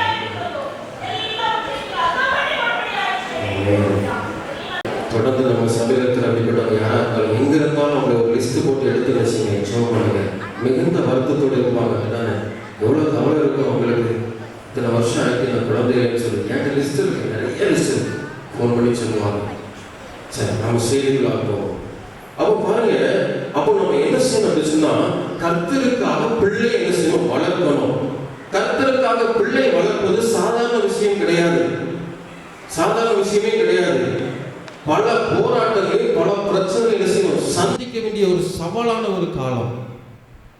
ஆனால் இங்கே ஒரு வேதத்தின் அடிப்படையில் பார்க்கும்போது 1 சாமுவேல் 1ஆம் அதிகாரம் 2ஆம் வசனம் சொல்லுகிறது, 1 சாமுவேல் 1ஆம் அதிகாரம் 2ஆம் வசனம் சொல்லுகிறது, அங்கே சொல்லப்படி எடுத்துக்கொண்டீங்களா 339வது பக்கம். அவனுக்கு 2 மனைவிகள் இருந்தார்கள், ஒருத்தி பேர் அன்னாள், மற்றவள் பேர் பெனினாள். பெனினாளுக்கு பிள்ளைகள் இருந்தார்கள், அன்னாளுக்கோ பிள்ளை இல்லை. எவ்வளோ கஷ்டம் இருக்கும் பாருங்க. ஒரே வீட்டுக்குள்ள 2 பேர் இருக்கிறாங்க. 2 எஜமானுக்கு என்ன செய்ய முடியாது, ஊழியம் என்னைக்கும் செய்ய முடியாது. என்னைக்கும் அந்த இடத்துல பிரச்சனை என்ன செய்யும், இருக்கும். ஆனால் இங்கே பாருங்க, அன்னாளுக்கு குழந்தை இல்லாதனால பெனினாள் என்ன செய்யறாங்க, அன்னாளை குறித்து தானே ஒரு துக்கத்தோடு ஒரு விமர்சனம் கொடுக்குறாங்க. பாவம், ரொம்ப வேதனை, எவ்வளோ கண்ணீரான காரியம். அவள் மனது ரொம்ப துக்கப்படுகிறது. 1 சாமுவேல் 1:6 வாசிங்க. கர்த்தர் அவள் கற்பத்தை அடைத்தபடியினால் அவளுடைய சக்கலத்தை அவள் துக்கப்படும்படியாக அவளை மிகவும் விசனப்படுத்தினார். எப்படி இருக்கும் பாருங்க. ஏங்க, இந்த ஊழியத்தின் பாதையில் நிறைய இடங்கள் போயிருக்கேங்க. குழந்தை இல்லைன்னா கிறிஸ்தவர்கள் கூட தன்னுடைய வீடுகளில் ஒரு நம்ம திருச்சிவின் மக்களாக இருக்கட்டுமே, ஒரு ஃபங்க்ஷன் வருதுன்னா அந்த குழந்தை இல்லாதவங்களை என்ன செய்ய மாட்டாங்க, கூப்பிட மாட்டாங்க. இன்னைக்கு அந்த கலாச்சாரம் இருக்குது, அதை உடைக்கணும். திருச்சபைகள் அதை உடைக்கணும். நமக்குள்ளே இருக்கிற அந்த சடங்காசனங்களை உடைக்கணும். ஒருவேளை இந்த இந்த சகோதரியை கூப்பிடக்கூடாது, குழந்தை இல்லை, இந்த ஃபங்க்ஷனை கூப்பிடக்கூடாது, தேவையில்லைங்க. கட்டாயம் அவங்கள தான் முன்னாடி கூப்பிடுங்க. ஒருவேளை ஒரு விதவையாக இருக்கிறாங்க அப்படி சொன்னால் அவங்கள கூப்பிடக்கூடாது, எழுதியிருக்கா பைபிளில். அவங்கள முன்னாடி கூப்பிட்டு நீங்கள் என்ன செய்யுங்க, அவங்கள முன்னாடி உபசரணை பண்ணுங்க. அப்போ தாங்க நம்ம குடும்பம் ஆசீர்வதிக்கப்படும். இங்கே குழந்தை இல்லைன்னு சொல்லும்போது பெனினாலும் பயங்கரமாய் மிகவும் என்ன செய்கிறாங்க, வசனப்படுத்துகிறாங்க, துக்கப்படுத்துகிறாங்க. அந்த உள்ளம் எவ்வளோ காயப்பட்டிருக்கிறோம், ரொம்ப வேதனைப்பட்டிருக்கிறோம். ஆனால் என்ன செஞ்சாங்க தெரியுமா, இந்த தாய் பிறக்க போகிற குழந்தைக்காக என்ன செஞ்சாங்கன்னா அர்ப்பணிப்பு செய்தாங்க. அர்ப்பணம் செஞ்சாங்க. என்ன செய்தாங்க? 1 சாமுவேல் 1ஆம் அதிகாரம் 11ஆம் வசனம். சேனைகளின் கர்த்தாவே, தேவரீர் உம்முடைய அடியாளின் சிறுமையை கண்ணோக்கி பார்த்து உம்முடைய அடியாளை மறவாமல் நினைத்தருளி உமது அடியாளுக்கு ஒரு ஆண் பிள்ளையை கொடுத்தால் அவன் உயிரோடு இருக்கும் சகல நாளும் நான் அவனை கர்த்தருக்கு ஒப்பு கொடுப்பேன், அவன் தலையின் மேல் சவரன் கத்தி படுவதில்லை என்று ஒரு பொருத்தனை பண்ணினான். எப்படிப்பட்ட பொருத்தனை பாருங்க ஐயா, அந்த கற்பத்தில் இன்னும் குழந்தை உருவாகவில்லை, நீங்க ஆண் குழந்தை கொடுத்தீர்கள் என்று சொன்னால் அதை உமக்காக நான் வளர்ப்பேன் என்று சொல்லி ஒரு தாய் அர்ப்பணிக்கிறார்கள் என்று சொன்னால் நம்முடைய பிள்ளைகளை நம்ம அர்ப்பணித்திருக்கிறோமா? யோசித்து பாருங்க. இந்த பிள்ளைகளை கர்த்தருக்காக நம்ம வளர்க்கணும். இன்னிலேருந்து அந்த தீர்மானம் எடுத்துக்கிடுங்க. கட்டாயம் இனிமேல் காலையில் எழும்பின உடனே பிள்ளைகளுக்கு கற்றுக் கொடுக்க வேண்டிய கர்த்தருடைய வழிகளை நீங்கள் கற்றுக் கொடுங்க. அதன் பின்பதாக பாடம், படிப்பு, கலெக்டர் என்னவா இருக்கட்டும் அதை கர்த்தர் பார்த்து கொள்வார். அதை கற்றுக் கொடுங்க. இந்த தாய் பொருத்தனை செய்கின்றார். அந்த இனி கிடைக்க போற ஒரு குழந்தைக்காக பொருத்தனை செய்கின்றார். அந்த குழந்தையில தலையில் என்னது படாது? சவரகன் கத்தி கூட படாது. அப்படியே ஃப்ரெஷ்ஷா கொடுத்தது. முதல் கனி யாருக்கு? கர்த்தருக்கு. உங்களுடைய வீட்டில் யாருக்கெல்லாம் முதல் பிள்ளை இருக்கோ அந்த பிள்ளை இன்னைக்கு கர்த்தருக்கு நீங்க கொடுத்துட்டு போயிடணும். அல்லேலூயா, அல்லேலூயா. நீங்க நல்லா யோசிச்சு பார்த்தீங்கன்னா தெரியும். முதல் பிள்ளை நீங்க ஒப்பு கொடுத்துருப்பீங்க. குழந்தை கருவில் உருவாகும் முன்னே, ஆண்டவரே எனக்கு இத்தனை வருஷம் குழந்தை இல்லை, எனக்கு இன்னைக்கு நீங்கள் வந்து என்ன செய்றீங்க, இப்படி குழந்தைய தந்திருக்கீங்கன்னு சொல்லி ஒரு நாள் நீங்கள் பொருத்தனை பண்ணியிருப்பீங்க. வயிற்றில் கையை வச்சு நீங்கள் என்ன செய்யுங்க, பொருத்தனை பண்ணியிருப்பீங்க. ஆனால் நீங்கள் அதை தவறி இருக்கலாம். அந்த பிள்ளைடைய படிப்பு பார்த்தீங்கன்னா படிப்பே வரமாட்டேங்குன்னு சொல்லும். ஒருவேளை என்னதை செஞ்சாலும் எனக்கு என்ன இல்லை, எனக்கு செய்யறதுக்கு ஞானமே இல்லைன்னு சொல்லும். நல்லா யோசிக்கணும். கர்த்தருக்கு ஒப்பு கொடுத்துட்டு வேற வழியில் கொண்டு போய் விட்டுருந்தீங்கன்னா அந்த பிள்ளைகள் என்ன செய்யும்? அப்படி தான் இருக்கும். யோசிங்க. அதனால பிள்ளைகள் என்ன செய்யாங்க, கண்டிச்சிடாதீங்க. பிள்ளைகளுடைய மன காரியங்கள் என்ன செய்யுங்க, புரிந்து கொள்ளுங்க. அவங்களோட என்ன செய்யுங்க, நேரத்தை செலவு பண்ணுங்க. ஆகவே இங்கே அந்த அருமையான அண்ணாள் என்ன செய்யறாங்க, பொருத்தனை பண்ணினாங்க. ஆனால் பாருங்க எங்க வந்தாங்க தெரியுமா? ஆலயத்தில் வந்து வெகு நேரமாக உட்காந்து அழுறாங்க. ரொம்ப நேரம் அழுறாங்க, உட்காந்து அழுறாங்க. அங்கே ஆலயத்தில் உள்ள ஏலி பார்க்கின்றார். அண்ணாளுடைய உதடுகள் மாத்திரம்தான் அசைகிறது. சத்தம் போட்டு அழக்கூட எங்கள் மனசு இல்லை. அவ்வளோ ஒரு பாரம். ஒரே வீட்டுக்குள்ள பெரியநாளுக்கு குழந்தை இருக்கு, அண்ணாளுக்கு குழந்தை இல்லை. எப்படி இருக்கும்? முகமுகமாக தினமும் எந்த வேலையை செய்தாலும் உள்ளே பார்த்துக்கிட்டே தான் இருக்கணும். அந்த வீட்டுக்குள்ளேயே நடமாடிட்டு இருக்கணும். குழந்தை இல்லைங்கிற ஒரு துக்கம். அழுதாங்க. ஆலயத்தில் வந்து தன்னுடைய மனதை, இருதயத்தை ஊற்றி விட்டு சென்றாங்க. ஊற்றினதுனால கர்த்தர் என்ன செய்தார்? ஒரு ஆண் குழந்தை கொடுத்தார். அல்லேலூயா, அல்லேலூயா. அந்த குழந்தை தான் தீர்க்கதரிசி. அந்த குழந்தை தாங்க தீர்க்கதரிசி. நீ கர்த்தர்ட்ட இன்னைக்கு ஒப்பு கொடுங்க. பெரிய பிள்ளையா இருக்கட்டும், ஏசப்பா நான் தவறிட்டேன், என் பிள்ளைய உங்களுக்கு நேராக வளர்க்க நான் தவறிட்டேன், என்னை மன்னிச்சிருங்க, இன்னைக்கு நான் ஒப்பு கொடுக்கின்றேன். நீங்கள் தனிமையில் இருக்கும்போது யோசித்து பார்க்கலாம், ஏன் நம்முடைய குடும்பங்களில் நம்முடைய வாழ்க்கையில் மட்டும் ஏன் இப்படி நடக்கிறது? ஒப்பு கொடுத்த நாட்களில் நாம் மறந்துருக்கின்றோம். ஆகவே நாம் என்ன செய்யணும்னா, நம்ம இன்னைக்கு நம்ம பிள்ளைகளை என்ன செய்யணும், கர்த்தர்கிட்ட என்ன செய்யணும், கர்த்தருக்கு ஏற்ற வழியில் வளர்க்கணுங்க. ரெண்டாவது பார்த்தீங்கன்னா, ஜெபிக்கிற பெற்றோர்களாக நம்ம இருக்கணுங்க. பெற்றோர் தான் காரணம், நம்ம தான் வளர்த்து விட முடியும். பிள்ளைகள் கேட்கும், அப்பா வளரும்போது கேட்கும், அப்பா இந்த பென்சில், இந்த பேனா இதெல்லாம் எங்கே வாங்கணும், வாடா நான் கூட்டிகிட்டு போகிறேன் வா அப்படின்னு சொல்லி யார் கூப்பிட்டு போகிறது? பெற்றோர். அப்பா எனக்கு ஒரு ஆடை வேணும், ஒரு ட்ரெஸ்ஸு வேணும், பண்டிகை வருது எனக்கு ஒரு ட்ரெஸ்ஸு வேணும், நீயா போய் எடுத்துக்க வந்தால் 500 ரூபா வச்சுக்கன்னு கொடுப்போமா? கொடுக்க மாட்டோம். பிள்ளைகளை கூட்டிகிட்டு போய் பத்திரமா நம்ம போய் என்ன செய்வோம், உனக்கு என்ன கலர் பிடிக்கும், என்ன வேணும் நீ பாரு. கூடுதலாக என்ன செய்வோம், அன்பு செலுத்தும். 500, அப்பா 500 ரூபாய்க்கு இந்த ட்ரெஸ்ஸு அடங்கலப்பா, சரி 1000 ரூபாய்க்கு வாங்கிக்கோ, கொடுப்போமா இல்லையா? அப்போ அந்த பிள்ளைகளுக்கு நம்ம என்ன செய்யணும்னா, நம்ம ஜெபத்தில் வளர்க்கணும். அப்போ நம்ம என்ன செய்யணும், நம்ம பெற்றோர்களை நாம ஜெபிக்கிறவர்களாக இருக்கணும். ஜெபிக்கிற பெற்றோர்களாக நம்ம இருக்கணும். எடுத்துக்கொள்ளுங்கள், அப்போஸ்தலர் 10ஆம் அதிகாரம் 2ஆம் வசனம். அப்போஸ்தலர் 10ஆம் அதிகாரம் 2ஆம் வசனம். அவன் தேவ பக்தியுள்ளவனும் தன் வீட்டார் அனைவரோடும் தேவனுக்கு பயந்தவனுமாயிருந்து ஜனங்களுக்கு மிகுந்த தர்மங்களை செய்து எப்பொழுதும் தேவனை நோக்கி ஜெபித்து கொண்டிருந்தான். எவ்வளோ பெரிய காரியம் பாருங்க. இன்னைக்கு நம்ம எல்லாரும் ஜெபிக்க வச்சிருக்கிறது எது தெரியுமா? இந்த கொள்ளு நோய் வந்து நம்மளை நிறைய பேர் ஜெபிக்க வச்சிருக்கு. நிறைய பேர் என்ன செய்யுது? யோசிக்க வச்சிருக்கு.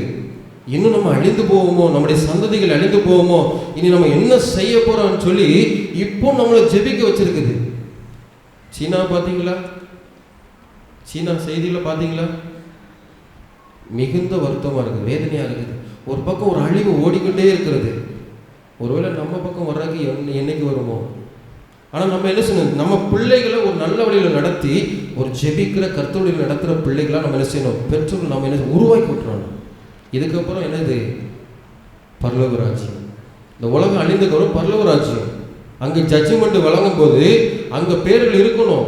மருத குலத்தில் என்னுடைய பிள்ளைகளும் நானும் நல்ல வழியில் நடந்தோம் அப்படி சொல்லி இருந்தால் தான் அங்கே என்னது? பரலோக பாக்கியம் கிடைக்கும். ஆடிக்காரில் போகிற அம்பானியாக இருந்தாலும் சரி, அரசனாக இருந்தாலும் சரி, அமெரிக்க அதிபராக இருந்தாலும் சரி, என்றைக்கும் போகிறது என்னது? 6 அடி மண்ணுக்குள்ளே தான். அந்த 6 அடி மண்ணுக்குள்ளே போகும்போது நம்ம நல்லதை விதைச்சு நல்ல காரியங்களை உண்மையோடு கர்த்தரை நேசித்து வாழ்ந்தோம்னு சொன்னால் அந்த பாக்கியம் அங்கே இருக்கும். அப்போ நம்ம என்ன செய்யணும்? நம்ம என்ன செய்யணும்? ஜெபிக்கணும். பெற்றோர்களை நாம் ஜெபிக்க ஆரம்பிச்சிடணும். மார்க் எழுதின சுவிசேஷம் 1:35 சொல்லுது. மார்க் 1:35, அவர் இயேசு அதிகாலையில் இருட்டோடு எழுந்து புறப்பட்டு வனாந்தரமான ஓரிடத்திற்கு போய் அங்கே ஜெபம் பண்ணினார்.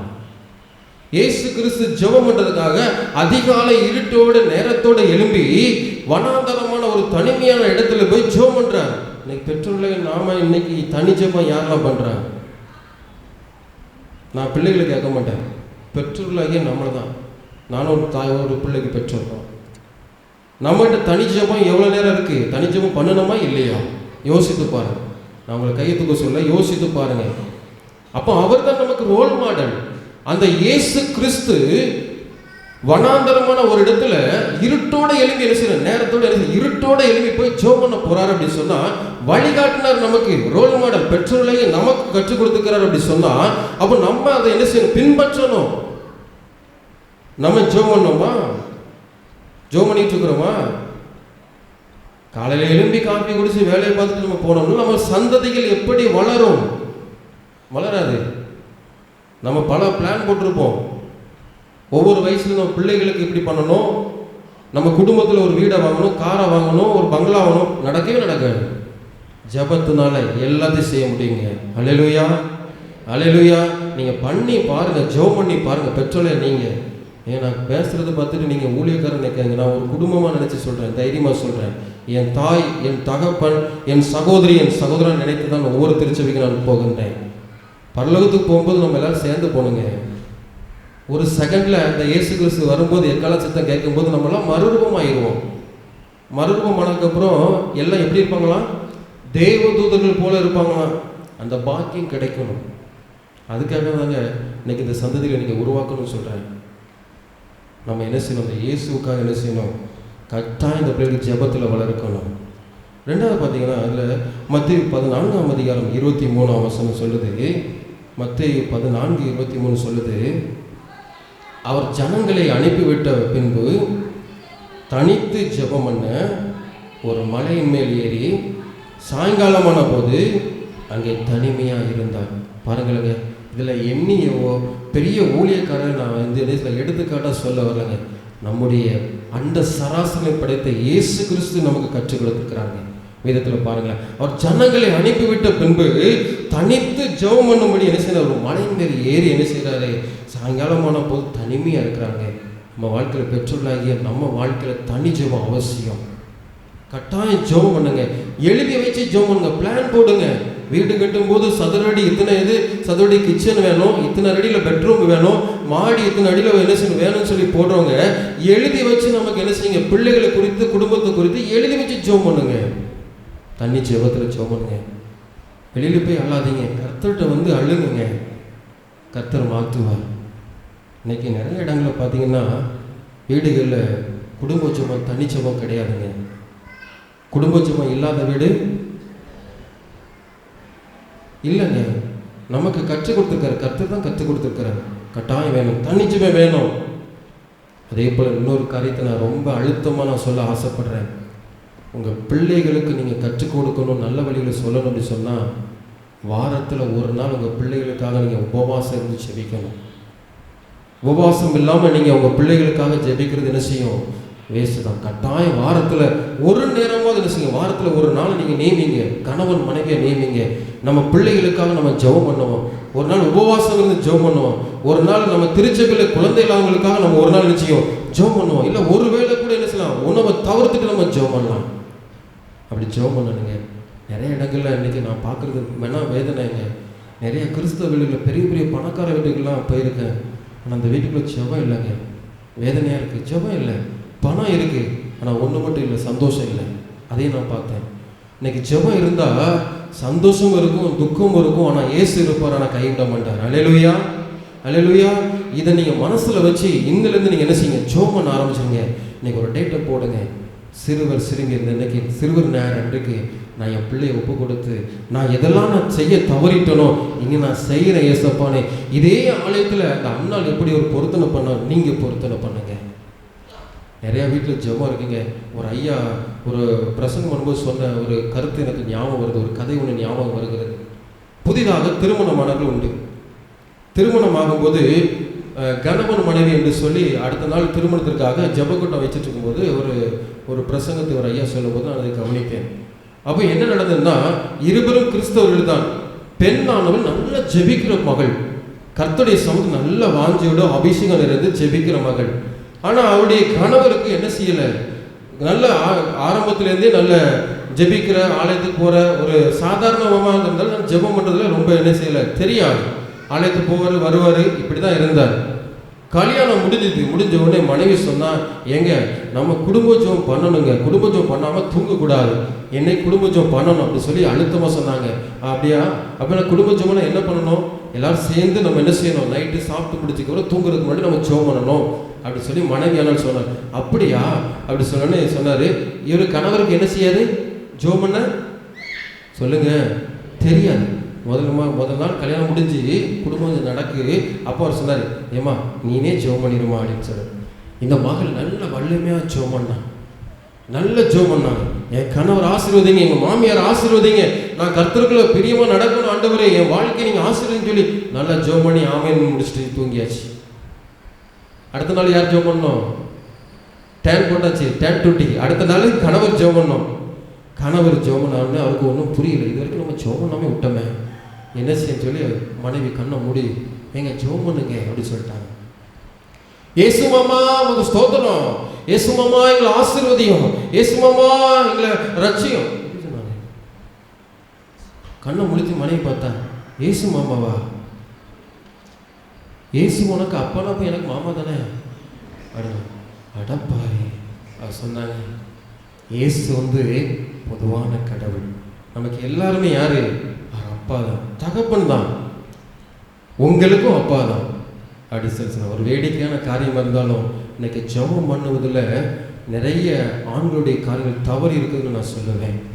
வேலை பழுக்கள் என்னவா இருந்தாலும் நீங்கள் நடந்துட்டு இருக்கும்போதே ஜெபம் பண்ணுங்க, உட்காரும்போது ஜெபம் பண்ணுங்க, பிரயாணமாக வாகனத்தில் போகும்போது ஜெபம் பண்ணுங்க.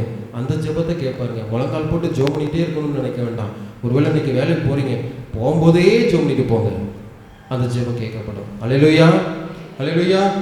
மூன்றாவதாக வேதத்தின்படி வாழ கற்றுக் கொடுக்கணும்.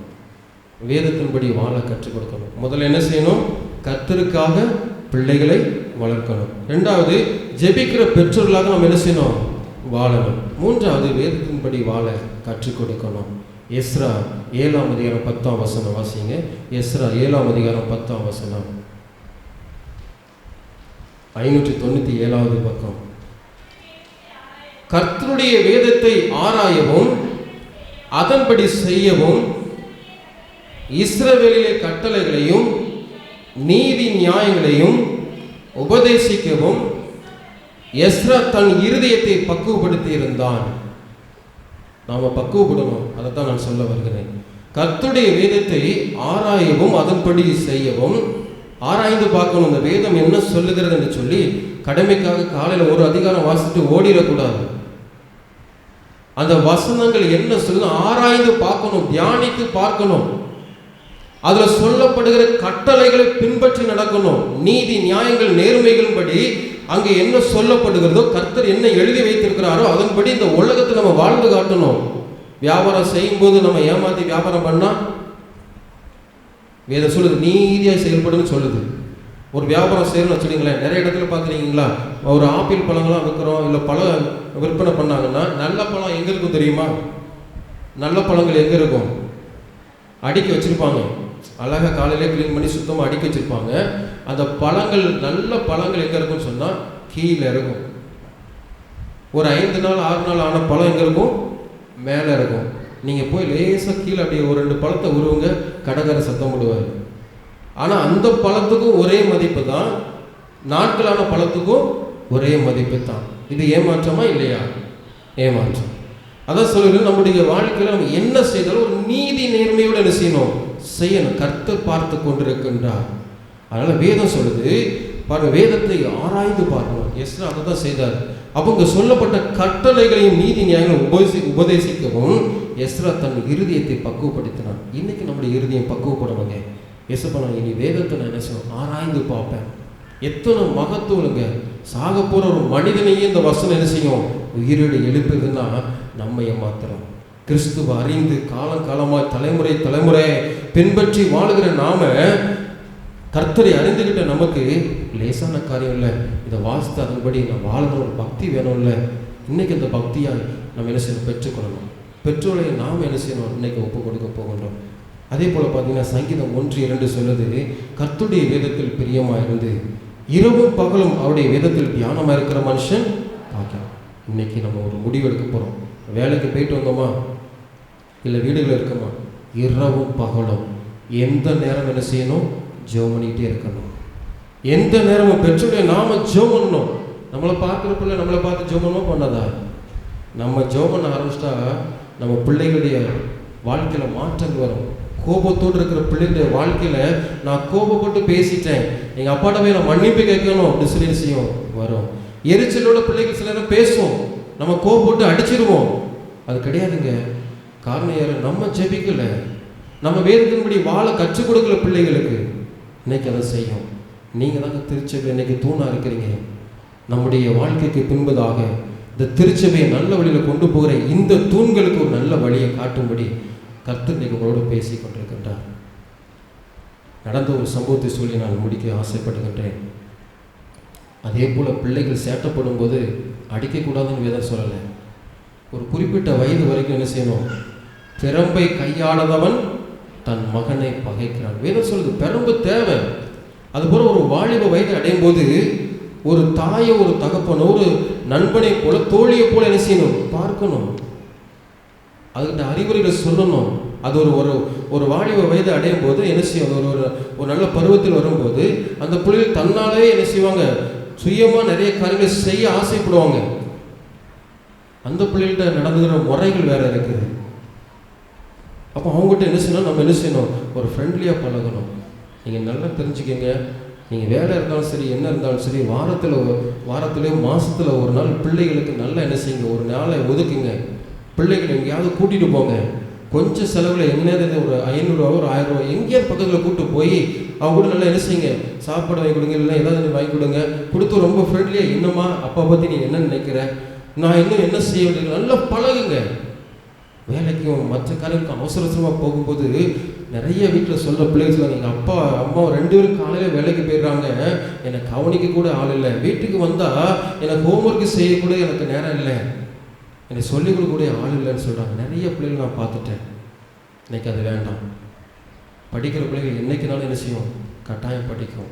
ரொம்ப படிப்பெல்லாம் என்ன செய்யாங்க, கர்த்தருக்காக முதல்ல கொடுங்க, படிப்பு ஆட்டோமேட்டிக்காக ஆண்டு என்ன செய்கிற உயர்த்துவார். ஒரு நடந்த சம்பவங்க,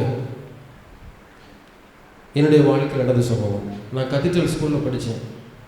படிக்கும்போது நான் ஆலய பணிவிடை செய்தேன். எங்கள் ஊரில் ஆலய பணிவிடை செய்தேன். ரொம்ப சந்தோஷமாக இருந்தது. ஆனால் கிராமத்தை விட்டு சிட்டிக்குள்ளே போகும்போது கொஞ்சம் பந்தாக வந்துடும், கொஞ்சம் பயம் இருக்காது. அப்போ ஸ்கூலில் படிக்கும்போது எங்கள் சார் இன்றைக்கி நான் நினச்சி வைப்பேன், எங்கள் சார் பொன்ராஜ் சார் உண்டு, ரொம்ப எனக்கு அவங்களை பிடிக்கும். ஏன்னா சார் அடிக்கும்போது கம்பு 2 என்ன செஞ்சு உடஞ்சிது. அன்னைக்கு போட்ட அடி தான் இன்றைக்கி வரைக்கும் என்ன செய்யுது, வேலை செய்யுது. அது மாதிரி எங்கள் தகப்பனாரையும் நான் சந்தோஷமாக சொல்லுவேன். சீட்டு விளையாடும் போது ஒரு நாள் என்ன செஞ்சுட்டோம்னா, எங்கள் ஊரில் சீட்டு விளையாண்டுட்டு இருந்தாங்க. எனக்கு சீட்டு விளையாட தெரியாது. சும்மா உட்காந்து வாய் பார்த்துட்டு இருந்தால் ஒரு அரை பின்னாடி விழுந்தது. அதுக்கப்புறம் அந்த பக்கம் போவோமா, போகலை, தெரியவே தெரியாது. இன்னைக்கு வரைக்கும் சீட்டு தெரியாது. ரொம்ப சந்தோஷம், நல்லா வளர்த்தாங்க. அதே போல் எனக்கு கொடுக்கப்பட்ட கதிற்றில் கொடுக்கப்பட்ட ஒரு ஆசிரியர் அருமையாய் சொல்லிக் கொடுப்பார், நல்லா படிக்க வைத்தார். 9th வரும்போது அவர் சொன்னார், எப்பா நல்லா கவனிச்சுக்கங்க, 9ஆம் வகுப்பு நீ படிக்கிறன்னா 10ஆம் நீ 9ஆம் வகுப்புல நல்லா படிச்சிருக்கணும், நல்ல மார்க் எடுத்தால் தான் 10ஆம் வகுப்புல நீ என்ன செய்ய முடியும், நல்ல மார்க் எடுக்க முடியும். அதனால் இல்லைன்னா 9ஆம் வகுப்புல ஃபெயில் ஆக்கிடுவாங்க அப்படி சொன்னாங்க. 9ஆம் வகுப்புல எஸ்ஐலாம் உண்டு, நிறைய பேராகிராஃப்லாம் வந்து எழுதுவோம். அப்போ நான் அசால்ட்டு தந்தோம். வருஷம் முடிய போகுது, கடைசி முழுவாண்டு தேர்வு நடக்க போகுது. அந்த தேர்வு வரும்போது தான் நான் என்ன செய்கிறேன், படிக்கவே ஆரம்பிக்கிறேன்.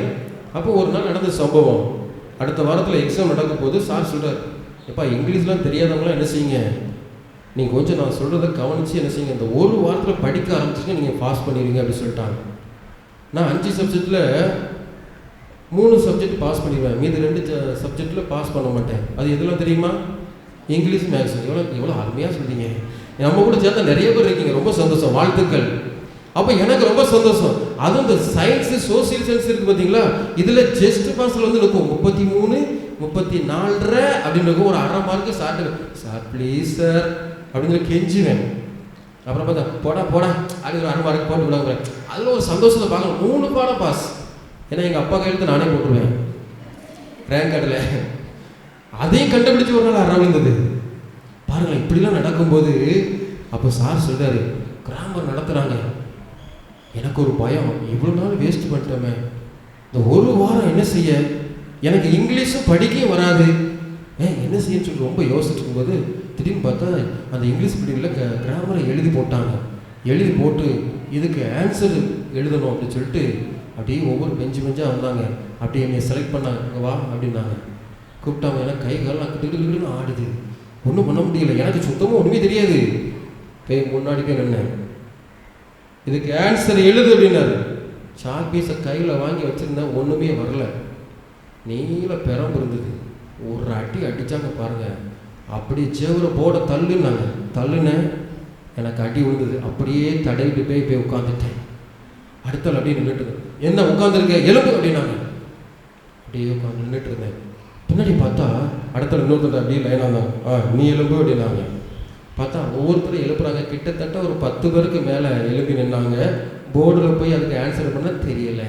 எனக்கு சந்தோஷம், எனக்கு சப்போர்ட்டுக்கு எத்தனை பேர் கிடச்சிட்டாங்க, 10 பேருக்கு மேலே கிடச்சாங்க. பயங்கர சந்தோஷம், ஒரே குஷி. இப்போ அழுகலாம் கிடையாது, ஏன்னா சப்போர்ட்டுக்கு நமக்கு ஆள் இருக்கு.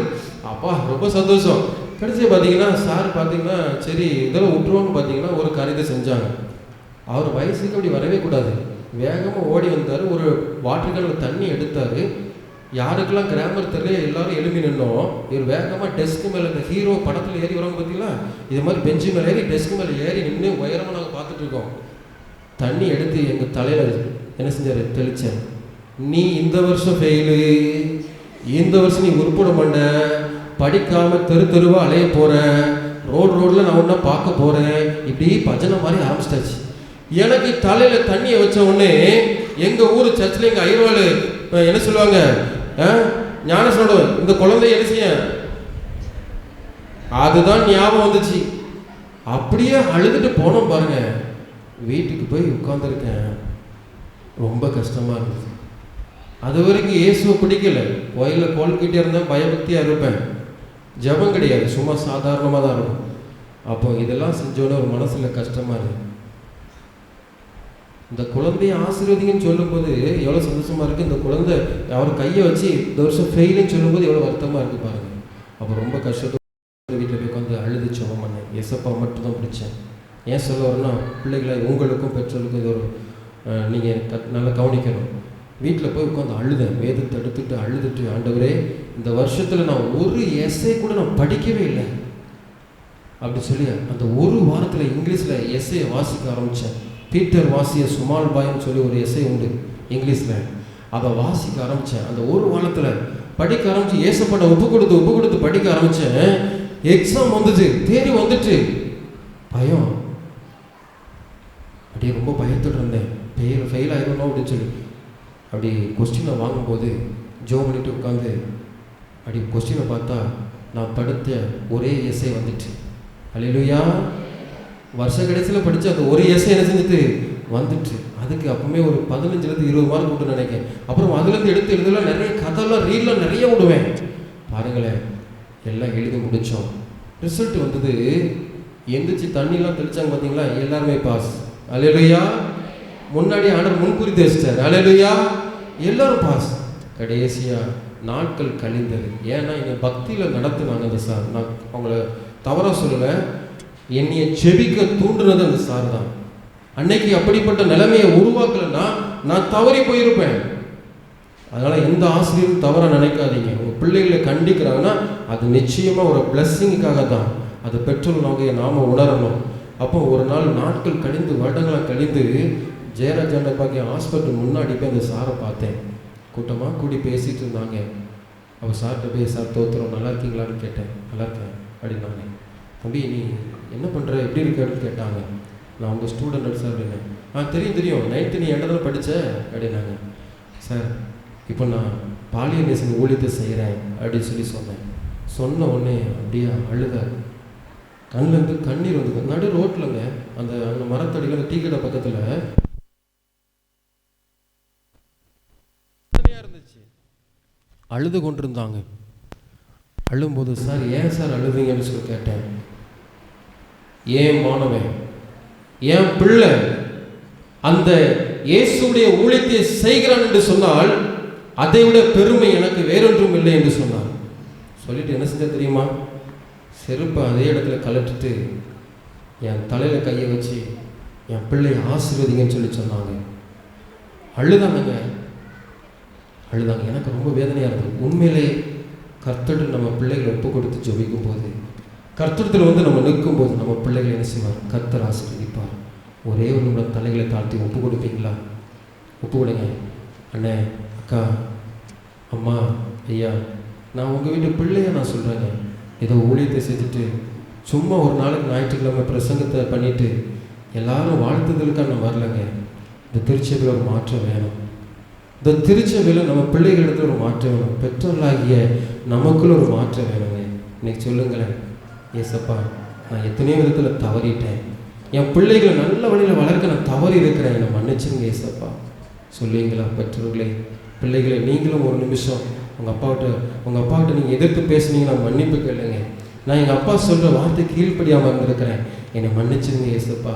நான் அப்பா அம்மா சொல்கிற எல்லா காரியத்தையும் நான் செய்வேன்.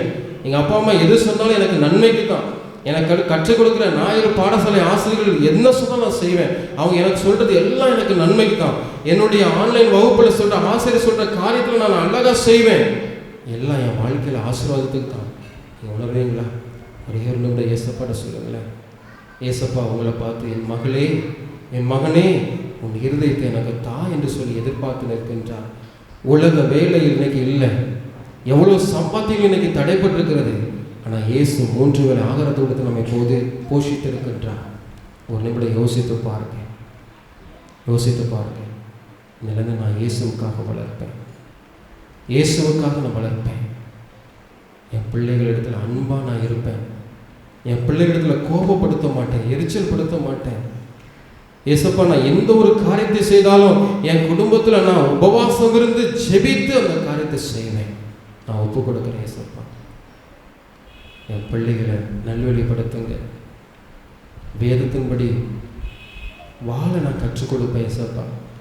எஸ்ரா எப்படி பக்குவப்படுத்தினாரோ அதே போல் நான் வேதத்தை நான் ஆராய்ந்து பார்ப்பேன்.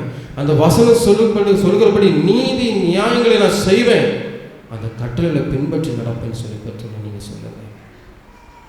உலகத்தை ஏமாத்திடலாம், மனுஷர்களை ஏமாத்திடலாம், இயேசுவை ஏமாற்ற முடியாது. இந்த ஆலயத்தில் இயேசு இருக்கிறாங்க. உங்கள் உள்ளத்தில் இயேசு வர ஆசைப்படுறாருங்க.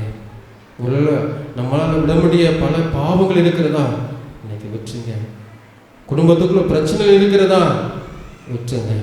கத்துடுவே சொல்லுங்க. ஆலயத்தில் அன்னாலை போல ஊற்றுங்க. அன்னாலை போல நான் ஆலயத்துக்கான அர்ப்பணிப்பேன்னு சொல்லுங்க. அப்படியே கண்களை மூடி நாம் ஜெபம் செய்வோம். அன்பின் ஆண்டவரே, நல்ல வேலைக்காய் ஸ்தோத்திரம் சுவாமி. அவர் என்னோடும் என் குடும்பத்தோடும் பேசி நம்முடைய அருமையான உடைய சத்தியத்துக்காக நன்றி சுவாமி. நாங்கள் இன்றைக்கு முழுமையாக நாங்கள் ஒப்பு கொடுக்கின்றோம் சுவாமி. ஏற்றுக்கொள்ளுங்க. இன்னிலிருந்து ஆண்டவரே எங்கள் வாழ்க்கையில், எங்கள் குடும்பத்தில், எங்கள் பிள்ளைகளுடைய எதிர்காலத்தில் ஆண்டவரே ஒரு பெரிய மாற்றம் உண்டாகட்டும். நாங்கள் ஒப்பு கொடுத்து ஜெபிக்கின்றோம். இயேசுவின் மூலம் ஜெபிக்கிறோம் நல்ல பிதாவே, ஆமென்.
எதிரின் கைக்கு நான் சிக்கல ரிச்சான லைஃப்